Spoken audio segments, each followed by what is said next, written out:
I would like to acknowledge and pay my respect to traditional owners of the land on which we meet, the Gadigal people of the Eora Nation.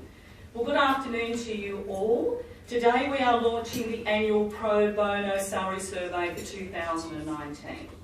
But first I would like to introduce you to our team and our team of the ENFP Strategic Alliance.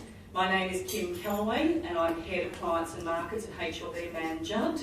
We have Daryl Swindells, we have Simon James, we have Mariana von Lucan, we have John Raphael, and we have Mark Simonson. Only new, we'll train him, won't take long. And then from the Commonwealth Bank we have Yvette Flynn, we have Blake Sinclair, we have David Wilson. Thank you so much. Karen Marlab is the founder of Pro Bono Australia. And unfortunately today she cannot be with us here. She has sent a representative from Pro Bono Australia. So Chloe Tucker, would you like to put up your hand? And Chloe is the marketing manager. But we have a few words from Karen. Hi, my name is Karen Marlab and I'm founder and CEO of Pro Bono Australia. Next year, Pro Bono Australia will be 20 years old. I find that very hard to believe, but you'll be hearing more about that next year in 2020. Pro Bono Australia continues to grow and to serve the interests of Australia's growing social economy. We're very proud of the fact that we've measured our own impact and we come out at 11 to 1 as measured by Ernst & Young a few years ago. We currently have 60,000 subscribers to our news services and 1 million people using our website every year. Our jobs board continues to thrive and is fast becoming the place in the sector to post sector jobs, which we're very proud of. One of the reasons that I think we've been around for so long and probably have that many people using our services is that we've always been very collaborative and have dealt with a whole series of wonderful trusted partners. HLB Mann Judd is one of those partners. They've been with us on the salary survey for 5 years, and Hester is also another one of those partners, as is Andrew Beveridge, who's presenting to you today. The sector survey is obviously an incredibly important piece of research. Paying your people the right remuneration is absolutely vital to any successful organisation. The sector survey, the Pro Bono Australia sector survey, is the largest of its kind in Australia, and the data set provides a really robust data set that you can trust and that your board can trust and that your C-suite executives can trust. So I'll leave it now and hand over to Andrew and the wonderful Kim Calloway and her team to present the results of the 2019 sector survey. And I'm so sorry I can't be with you. I'm stuck in a retreat, a board retreat, another strategy board retreat, which I will actually enjoy. But I leave it to you for now. I'll see you soon.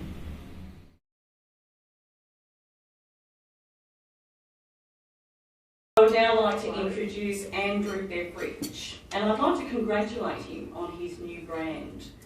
So Andrew Beveridge was Beveridge Consulting. He's now Leadership Today. And as Head of Marketing, I know that a dot can cost anywhere between $5 and 15 million. Yeah, that's it. So I would like to think that you have to pay the 15 million and possibly not the $5. Andrew Beveridge is a psychologist and facilitator specialising in the science of leadership and employment engagement. Andrew has been consulting in remuneration with the NFP organisation for 15 years. Andrew is the co-author of the Pro Bono NFP Salary Survey. Andrew's presentation will cover the results and the findings. I'd like to welcome Andrew.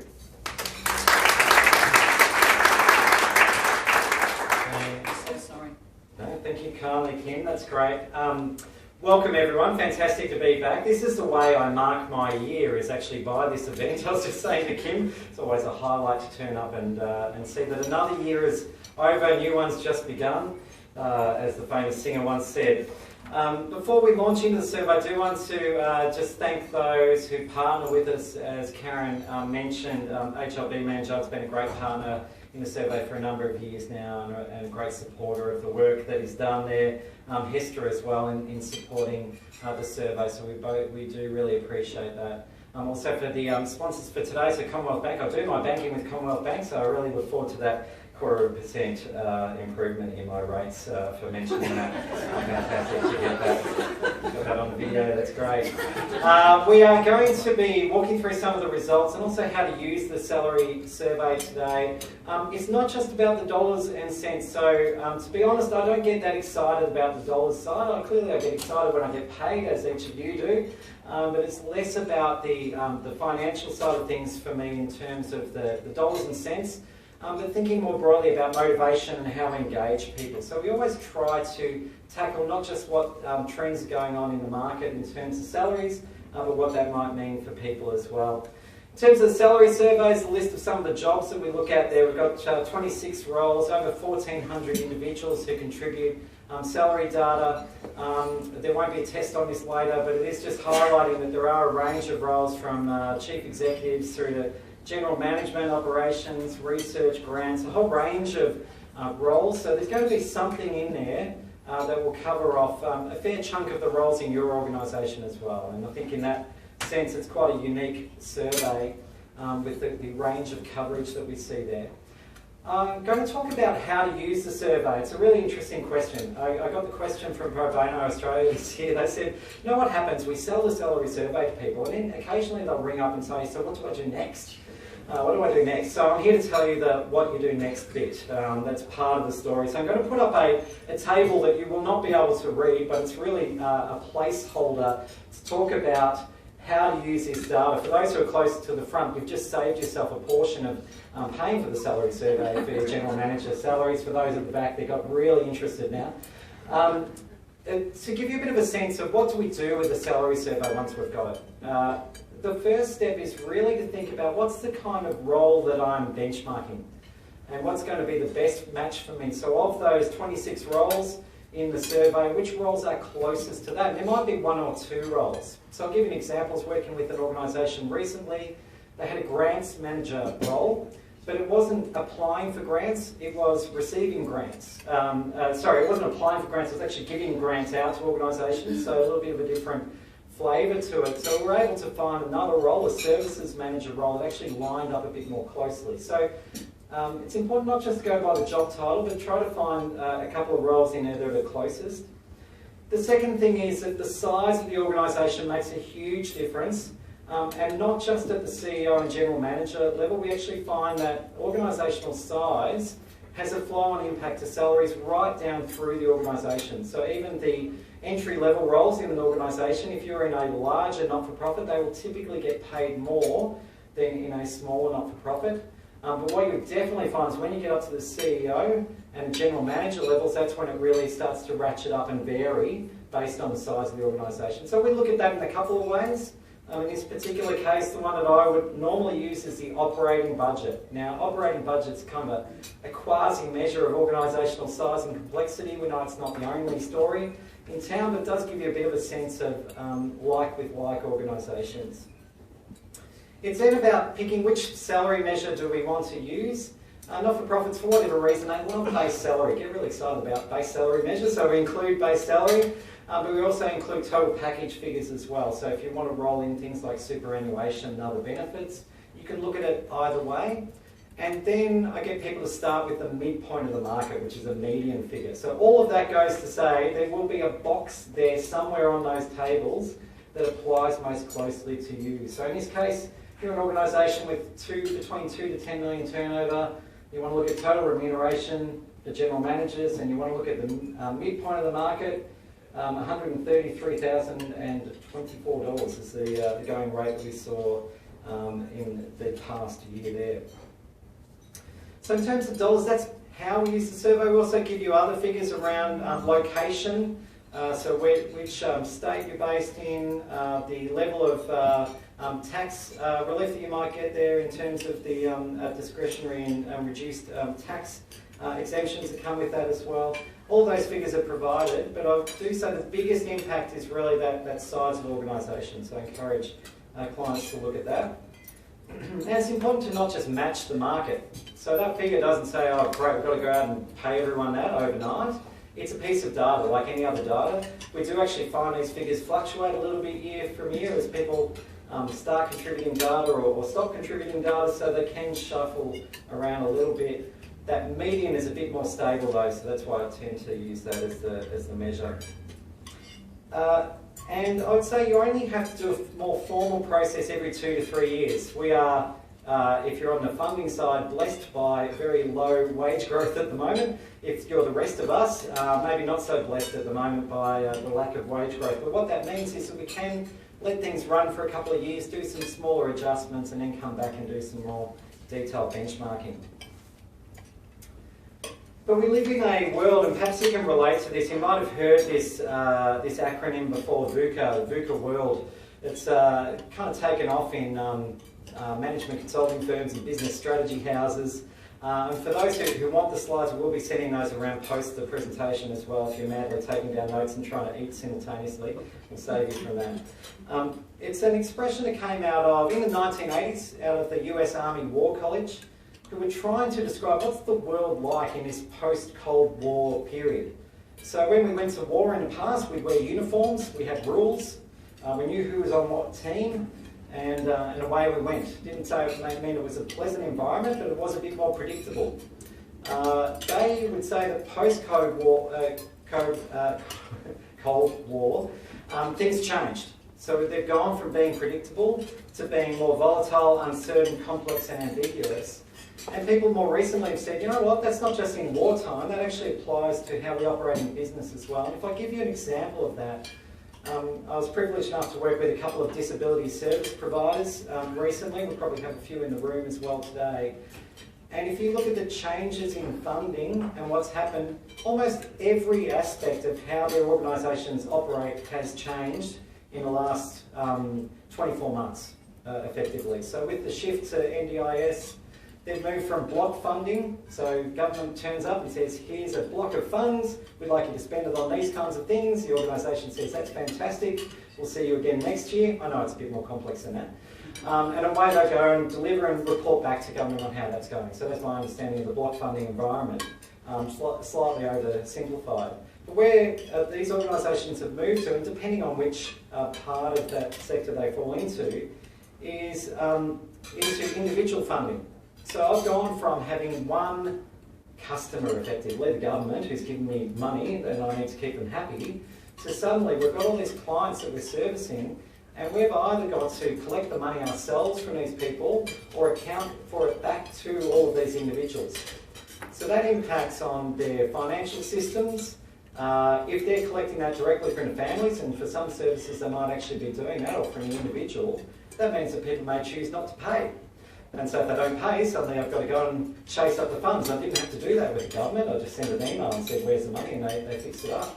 So suddenly they've gone from an environment that was actually relatively predictable, we knew what was going on for the next 12 months, to a very volatile environment of, well, how many clients have we got? Should we expand our services to capitalise on this other area? And making big shifts in terms of their strategy as well with that, their IT systems, their design in their organisation and marketing, so suddenly they're having to market their services and compete against other providers. All these things that they didn't have to do in the past. And so that's led to this environment which feels much less certain. It actually requires more out of our leaders as well.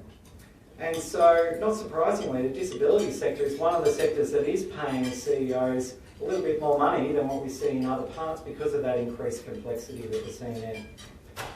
I show this graph every year and I just add another few dots on the end. It's fantastic, really simple for me to do. So for those who've been playing along for the last few years, you'll recognise this graph. It's of two measures that the Australian Bureau of Stats produce each year. Actually, each quarter they roll these out. The bottom, the top line there, that red line, is kind of in a downward trajectory, is the wage price index. So the ABS goes out, they sample about 80,000 jobs each quarter and they say, what are you paying them this quarter? They collect all that data back, some boffins crunch some numbers and they come up with a wage price index. If you've been Following the election campaign, that figure is actually really important. And even from the back, you'd notice that it used to be relatively high and it's dropped down. It's nearly halved.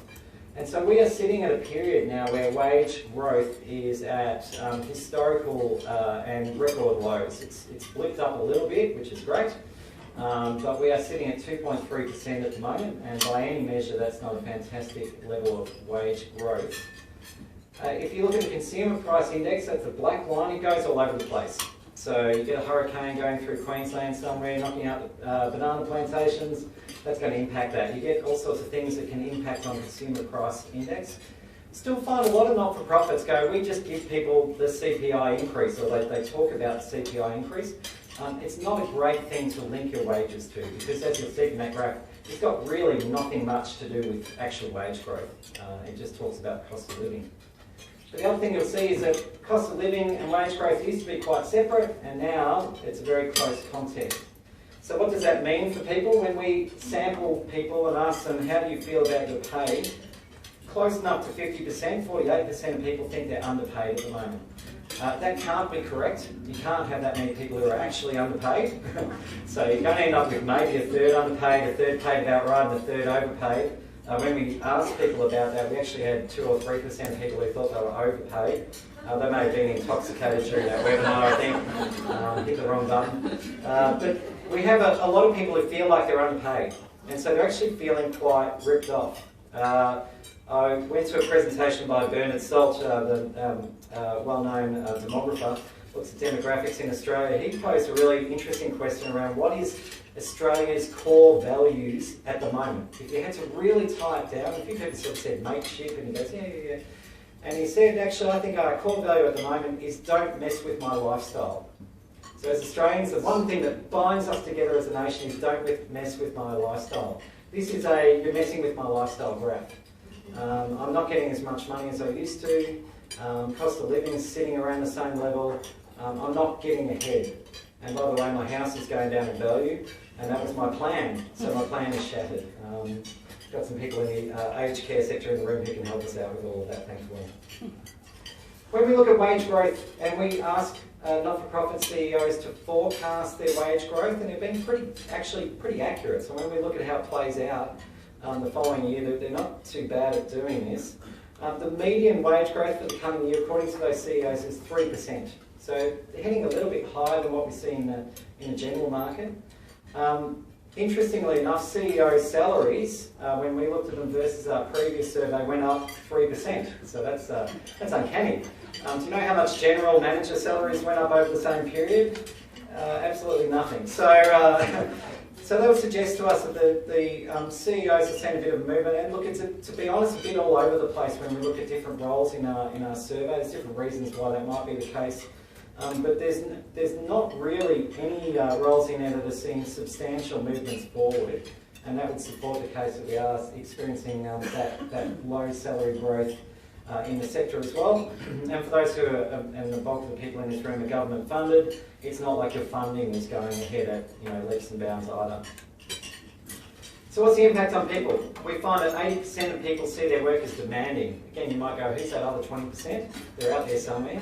But we've got people saying, my job's actually really demanding. Based on all of that context, I'm not getting paid as much as I'd like, pay's not going forward.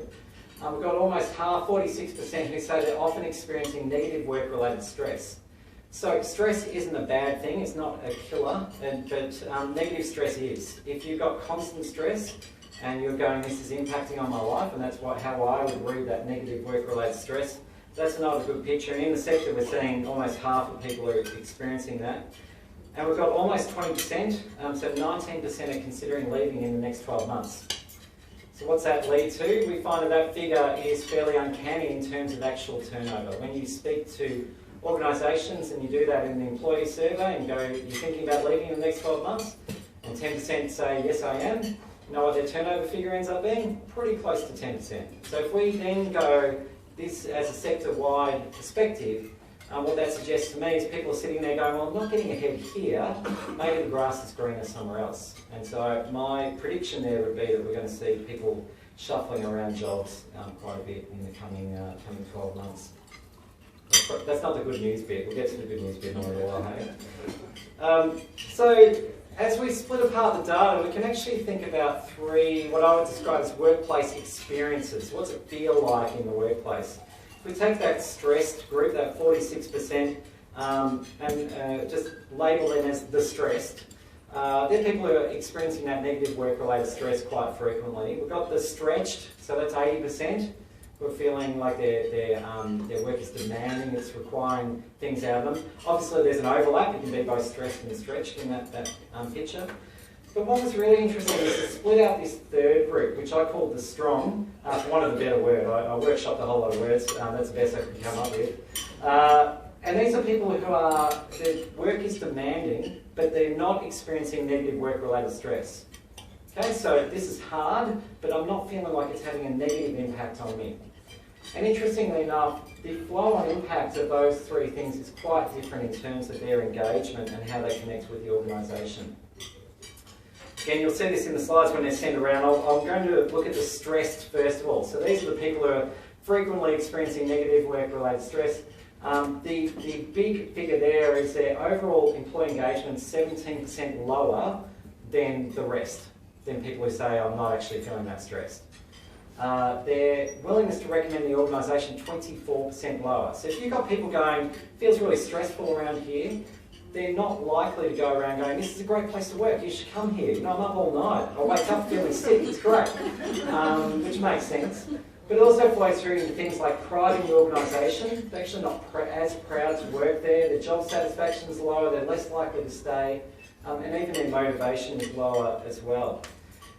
So that's an interesting group. I actually looked at a fourth group, which is people who don't feel stretched and don't feel stressed. And you go, that's the Australian dream, isn't it? You turn up to a job where it's not hard, there's no stress.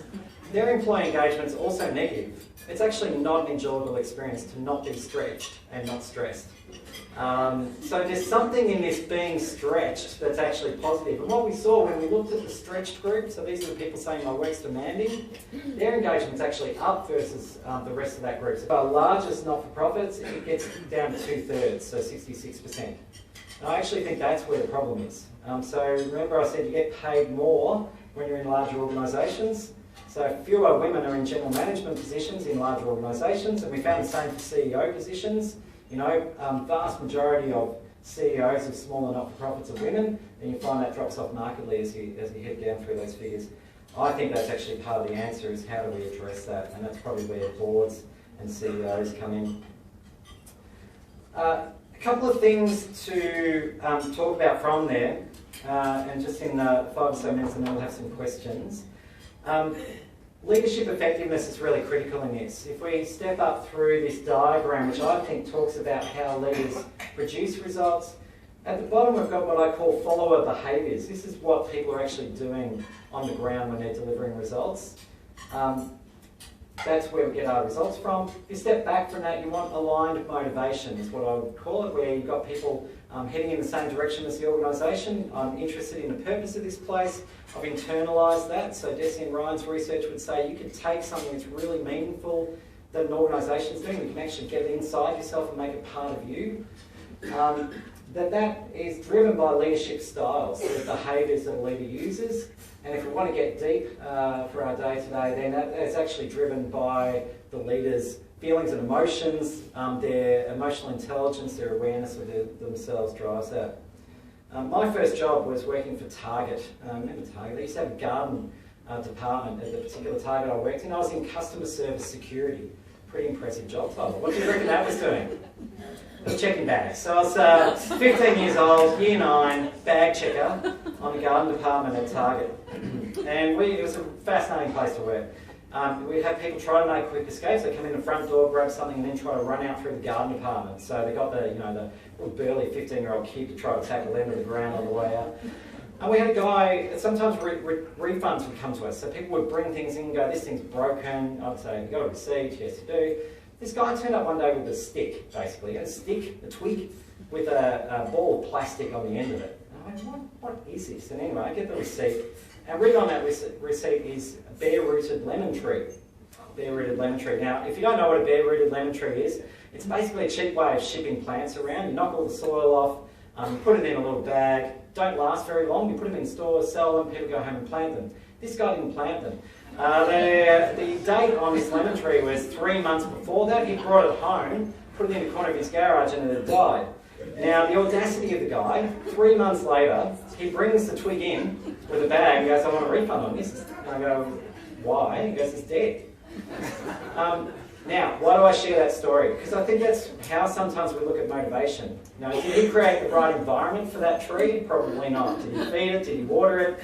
Did he set up the conditions for success? No, he didn't. He took it home and put it in the dark in the corner. I think sometimes as leaders, we go, this person's just not motivated, they're not motivated. But we're setting them up in the equivalent of dropping them in the corner of the garage in the dark and just hoping that they'll figure it out themselves. So if you think about what are the conditions, what can we do as leaders, what we don't want to do is we don't want to be directing. So directing is a leadership style that we often fall back on when we're concerned, when things are out of control, when we're feeling like we're sitting in that VUCA environment. It's great for getting task clarity and control, but there's a whole lot of shortcomings with that because people, they'll do it while you're there, but they're not going to be motivated to do other things. So if you're just telling people what to do, bossing them around, I'm seeing some people looking around the room a bit nervously, maybe their boss is in the room doing this thing to them at the moment, so just pay really close attention to the drink in front of you. But it's really kind of directions, but no sense of purpose. So sometimes as Australians, we opt for the great Australian leadership style of avoiding. I don't want to be a jerk, so I'll just sort of step back and not lead people. They'll figure it out themselves, I'll hire some good people, let's just let them go. And then, you know, if they don't do a good job, I'll just do it myself, so I won't delegate to them, I don't want to make their life a hassle. That gives people lots of freedom, but it's freedom for what? Like they don't know what they're working towards. So what you're much better doing is, there's 4 leadership styles that I'd say are really important just in the last couple of minutes here. One is inspiring, and that's really setting up that clear vision and purpose, providing people with broader clarity about where we're going, what we're doing, and defining roles in relation to that as well. Developing is really important, where we actually focus on building people's capability, coaching them, helping them to understand what they can do to actually improve and grow as well. Discussing skills and capability, you know, having big, we actually ask people what they want to develop and how they want to improve. Connecting, so how can we connect people with other people in the organisation? Desi and Ryan's research, really interesting. It's not just that people are motivated by being supported, they actually really like and are motivated by supporting others. We actually wired in a way where we like to help other people out. I know that seems a bit hard to believe as you kind of walk around Wynyard Station or something, but we are wired in a way where we want to support and collaborate with people as well. Delegating, and this is really, once you've got those other things in place and you can set things up, it's important to be able to delegate down things and delegate meaningful responsibilities to people as well. And so I've got a quick self-assessment. If you went to my website, and as Kim pointed out, yeah, that .today prefix is quite expensive, but worth the money if you want to get yourself a web address with .today in it. So if you go to that and sign, it can send you a self-assessment there that you can work through and look at your own leadership styles as a way forward on that as well.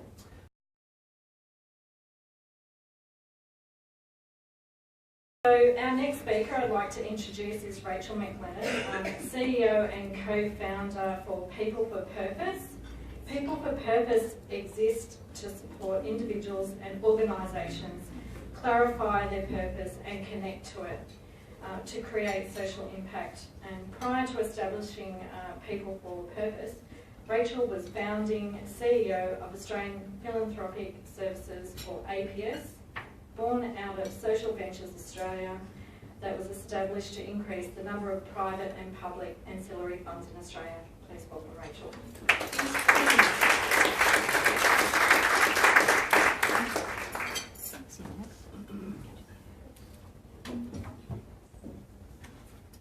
Thanks, Yvette.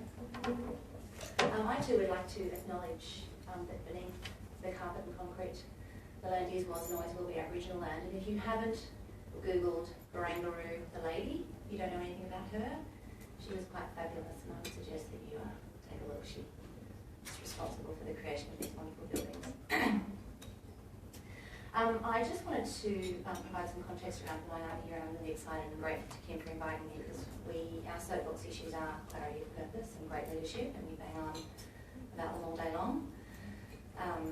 This is that I do see that I and the team at People for Purpose come to you from a position of, excuse me, privilege and experience. And what I mean by that is we are privileged to have worked alongside non-executive directors, chairs and CEOs of organisations in the sector for a really long time. And before that I was privileged to have watched the birth and growth of 50 private ancillary funds. So we've seen how organisations receive funding, how organisations accept funding, and what the leadership responsibility around that is.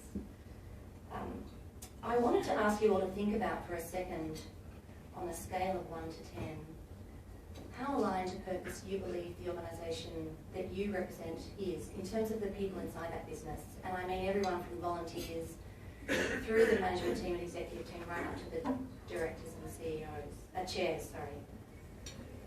Because that purpose alignment is something that is quite simple, and my disclaimer for this presentation today is that what I have to offer you is not rocket science. It's as simple as reminding you to brush your teeth every day. But it's really important, and sometimes we overlook some of these really simple measures and get on with the day-to-day of delivering social impact to solve some of the complex social and environmental problems that we're trying to solve.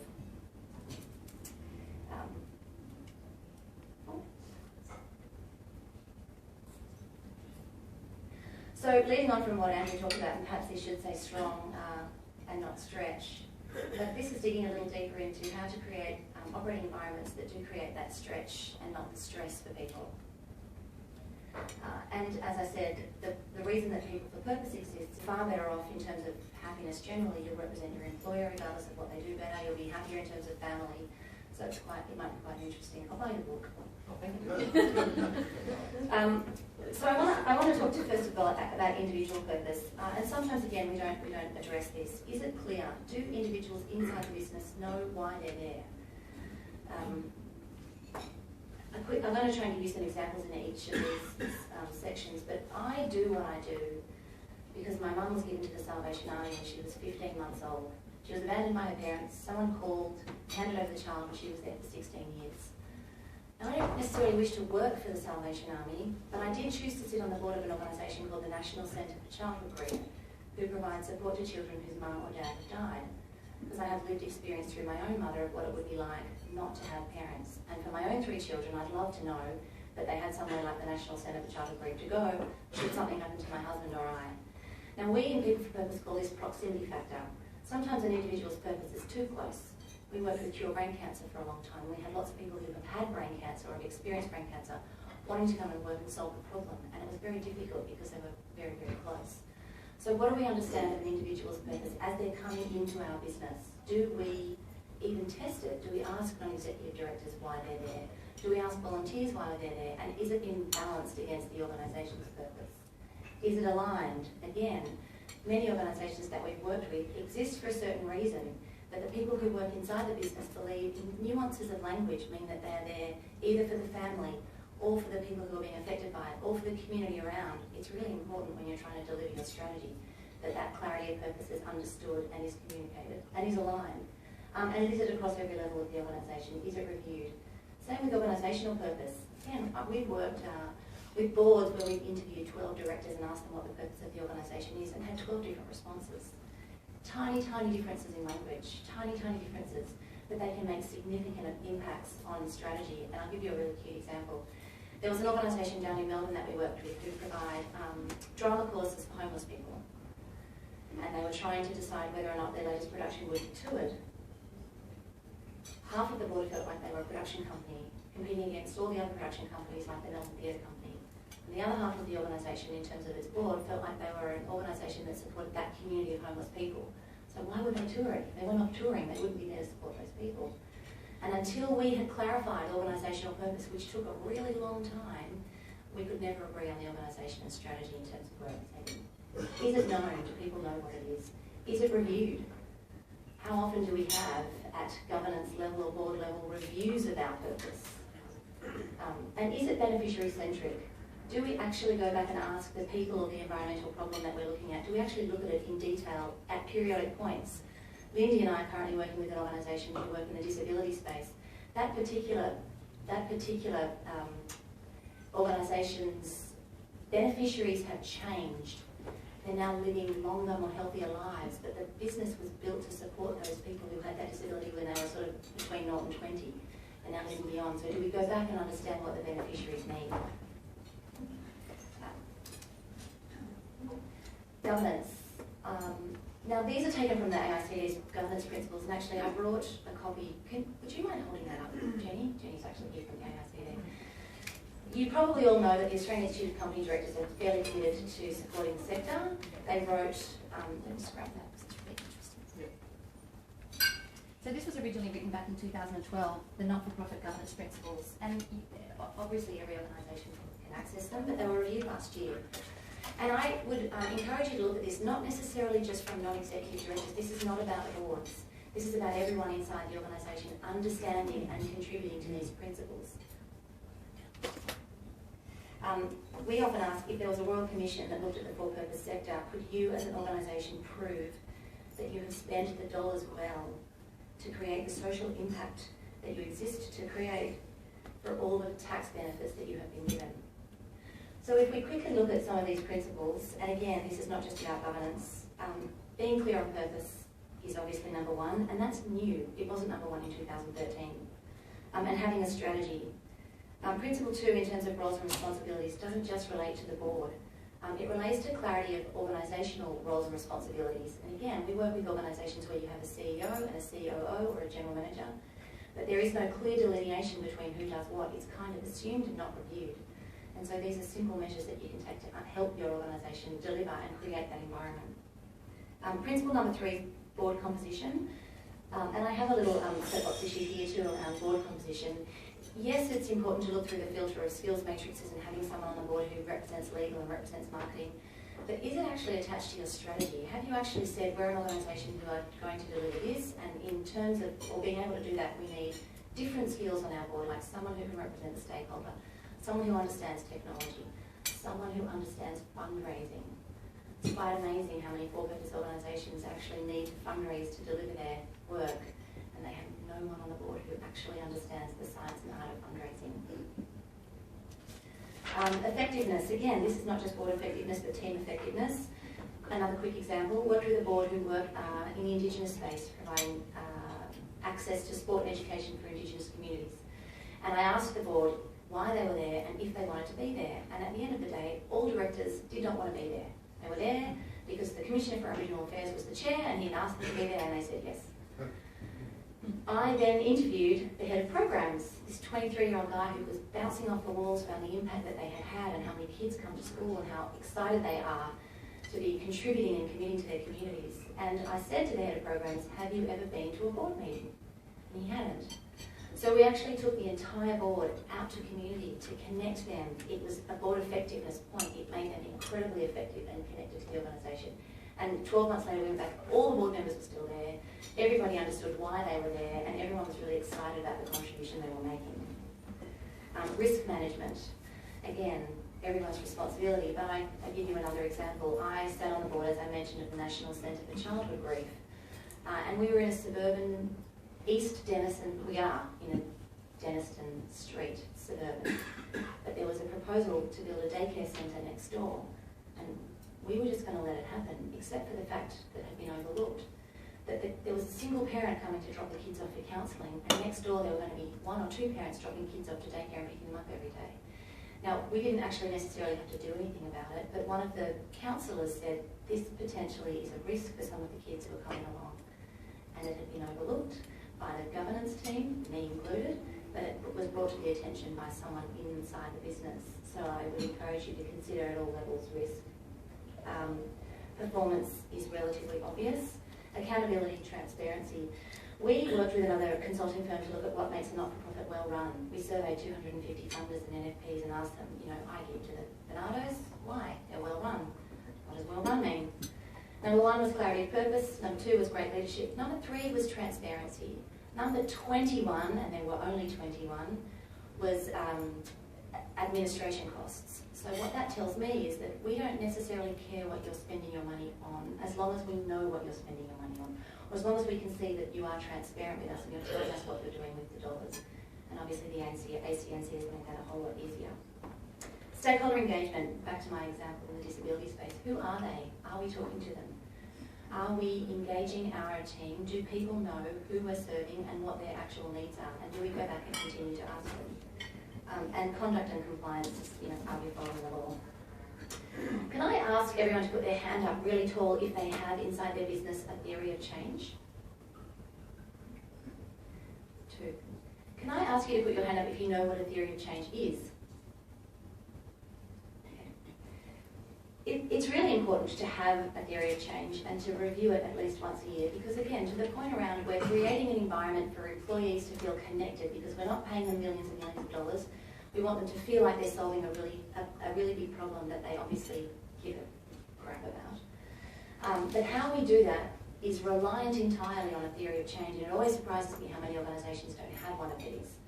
So it's what resources are we putting into solving this problem and what are our outputs? We have 400 kids a year come through our program. That's great, but what impact are we actually having? And then what are the greater societal impacts that are actually as a result of those impacts, of outcomes? Now, again, the survey that we did, we asked NFPs why they don't measure their impact. 7 out of 10 don't. The number one reason why they don't is that it's too hard. But actually, it's as simple as asking questions of the beneficiaries. What do you want out of working with us? How would you feel in terms of better at the end of it, and creating opportunities for that to actually occur? It can be fairly straightforward. So a stretched environment, for me, means understanding all of these things. It's also leadership. It's all of the above. It's clear on the organisational purpose, aligning individual purpose, knowing good governance and contributing to good governance. There are lots of things that you can do. Those who are in the executive and at lower levels of the business, you can share stories about what's happening at the coalface, share stories about what's happening in your fundraising activities. Beyond just providing non-executive directors with reporting, but actually sharing stories. And sometimes that can be done quite informally. Sometimes it's as simple as connecting with a senior executive or a non-executive over coffee to share some of this work. Testing your own purpose. So do you kind of go back and reflect on it and understand your organisation's purpose and testing the alignment? Understanding your ecosystem within an organisation. So if you're the head of marketing, do you feel like you have the responsibility of understanding those inside your business to understand how that connects back to their purpose? Because some of the organisations in the sector are quite large, obviously, and so it's very difficult to get these filtration levels down, but you can influence your own ecosystem, again, by understanding, asking the question, why do you work here? What makes it happy for you? What makes it feel like you're delivering the impact piece? And then, questioning what the organisation's impact is, perhaps from your CEO or from your non-executive directors, questioning what the process is to understand theories of change, asking questions. As I said at the beginning, this is not rocket science. I think to create a stretched environment is quite simple, and some of it is existing in some of the organisations that you represent, but for many it's overlooked because it is so simple. So I would ask you just to take a minute perhaps to just consider one thing that you might be able to do inside your organisations, based off some of the information that you've heard from Andrew and I, that you can actually implement, that you do believe will create or work towards creating the stretch and not the stress. Thank you. Lovely.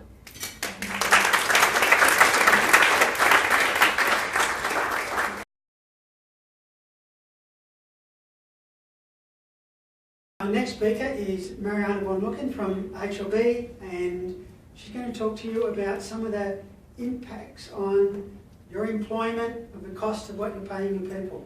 Mariana? Great, thank you. I thought I was talking about something else, but okay, I'll go with that.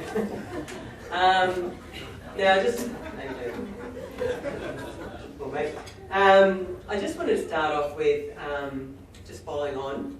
I think you thought you were going to get the Easter bunny, weren't you? I know, you got the 4-year-old, so sorry about that.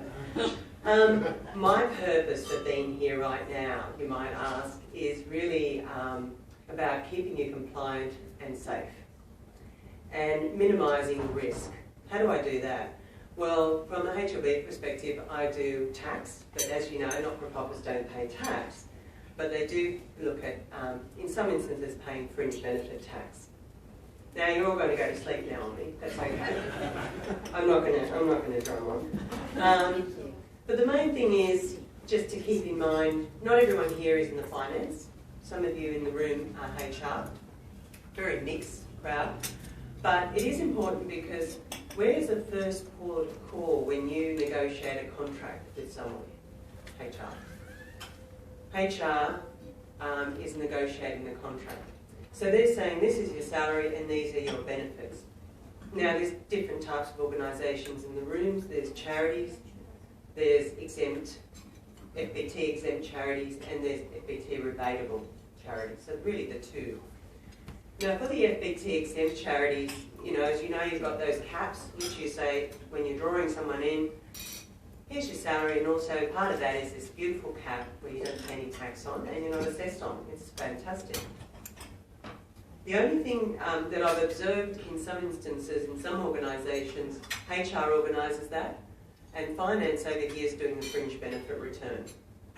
And fringe benefit return is basically, so for example, a car's been provided, that's in the contract. Over here, they're working out the calculation. The cap, HR's worked out the cap. And over here they're saying, well, we don't need to worry about it because HR's got it under control.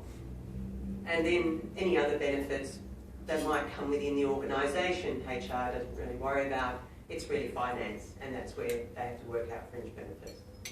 So I'm just saying is that sometimes making sure the two talk. Now I'm sure all your organisations are doing the right thing.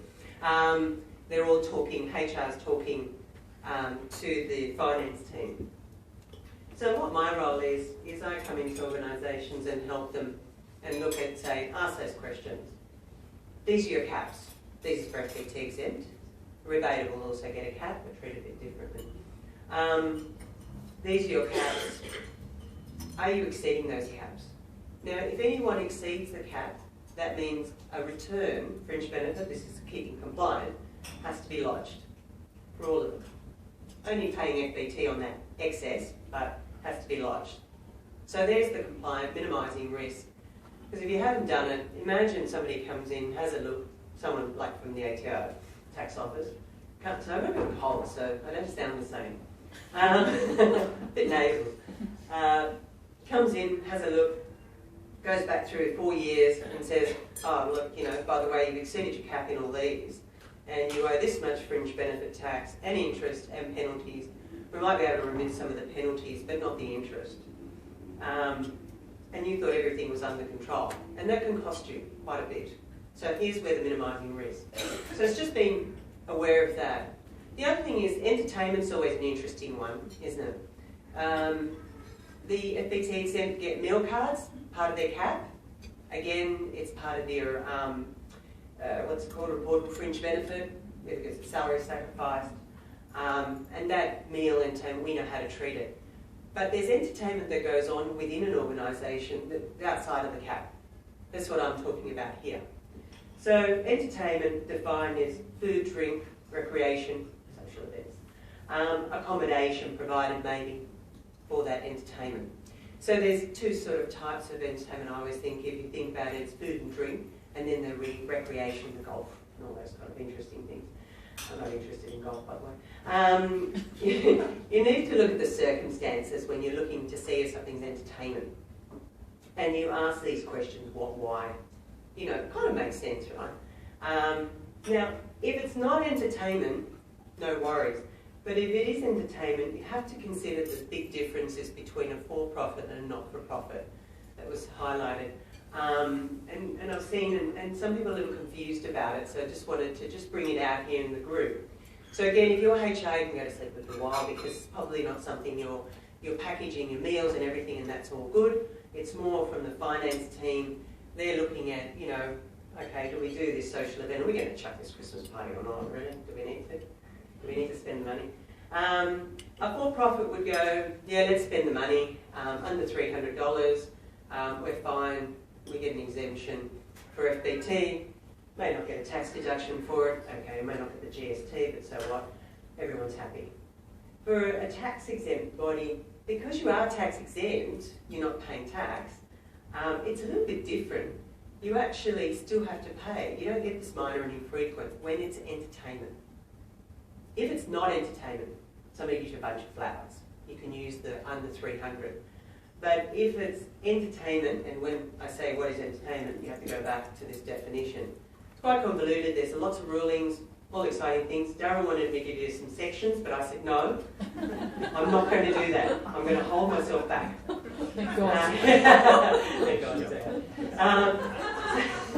So tax exempt bodies, basically you have entertainment, you can't get the under 300. So if you throw a Christmas party, it doesn't meet these two criteria that sit in that box. And effectively that Christmas party will pay FBT. And that's, I'm sure a lot of organisations know that, but some maybe don't, are not clear on that. If it's not entertainment, then you can look at the under 300 claim. And that means not paying FBT on those kind of benefits, like a bunch of flowers or someone's leaving the organisation, those kind of type of benefits. So that's really, oh Daryl, no, we want to really that's all I wanted to touch on, really straightforward. What I want to do, my purpose, I have more purposes than just tax, by the way, but my purpose is really, if you're not sure, let me have a call with you, let's have a chat and see if you need to have a review of your FBT to be compliant. Thank you for listening.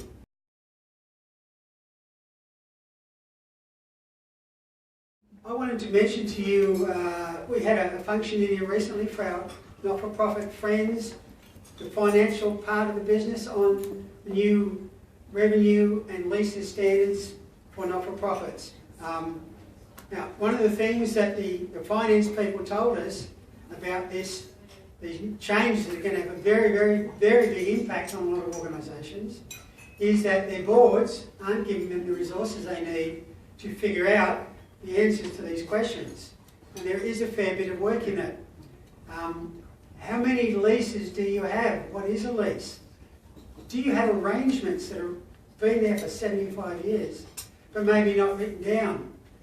How are you going to collect all these? Who knows about them? Your poor finance people are trying to deal with this. I want to reach out to the CEOs and the boards here to say, talk to your finance people, find out what they need, and make sure you get something planned in your organisation for this to happen.